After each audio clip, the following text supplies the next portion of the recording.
আজকে গিয়েছিলাম সেই মহারাজা কৃষ্ণচন্দ্রের রাজবাড়িতে জগদ্ধাত্রী পুজো দেখতে। আমার বন্ধুদের বললাম, চল না একবার গিয়ে দেখে আসি। তা আমাদের তো উঠলো বাই কটক যাই। চলে গেলাম আমরা কৃষ্ণনগরে। সকালবেলা কৃষ্ণনগর লোকাল ধরেই একদম সবার প্রথমেই চলে গেলাম মহারাজা কৃষ্ণচন্দ্রের রাজবাড়িতে। সেখানে বিশাল মেলা। আর তারপরেই গেলাম রাজবাড়ির অন্দরমহলে।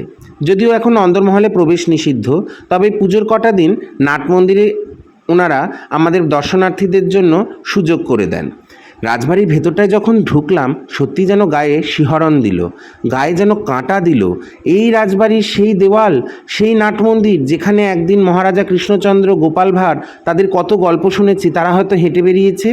রাজবাড়ির ভেতরে দেওয়ালে দেওয়ালে, পরতে পরতে আজও যেন ইতিহাস আমাদেরকে হাতছানি দিচ্ছে। রাজবাড়ির ভেতরে খুব সুন্দর আমরা ঝাড়বাতির বহু জিনিস দেখলাম।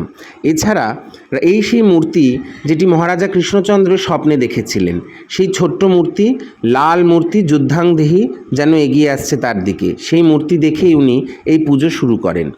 রাজবাড়ির ভেতরে যেটি সবচেয়ে বেশি ভালো দৃষ্টি আকর্ষণ করলো, সেই আমলের বহু প্রাচীন অ্যান্টিক কিছু জিনিস তারা এবারে এক্সিবিশন করেছে, যেমন এই পুরনো সিন্দুকগুলো। এছাড়াও প্রচুর পোর্সিলিনের মূর্তি, যেগুলো প্রায় এখন বিলুপ্তই, দেখতেই পাওয়া যায় না।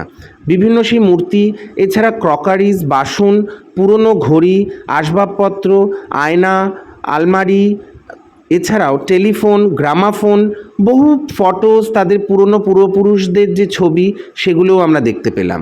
অনেক অ্যান্টিক জিনিস, যেমন সিংহাসন, এছাড়াও সেই আমলের যে ল্যাম্প বা ক্যামেরা, যেগুলো তাদের পূর্বপুরুষরা ব্যবহার করেছিল, সেগুলোও এখানে রয়েছে, যেগুলোর এখন কিন্তু প্রায় বহু দাম। এছাড়া পাথর খচিত বহু মূর্তি, কিছু মুদ্রা, সেগুলোও ছিল। হ্যাঁ, তবে এটা বলবো একটু যত্নের অভাব মনে হলো। অনেক জিনিস ওনারা একটু সংরক্ষণ করতে পারতেন ভালোভাবে, সেগুলো অতটা করেননি। আমরা যাওয়ার কিছুক্ষণ আগেই অবশ্য মহারানী অমৃতা এসেছিলেন।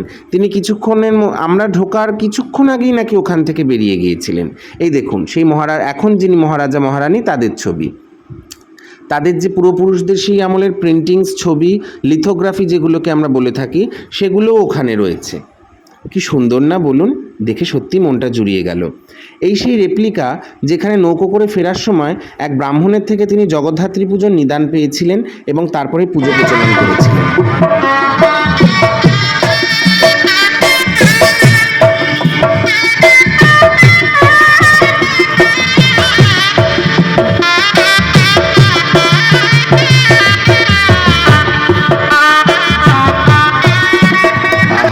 নহবতের সুরটা যেন মন ভরিয়ে দিল।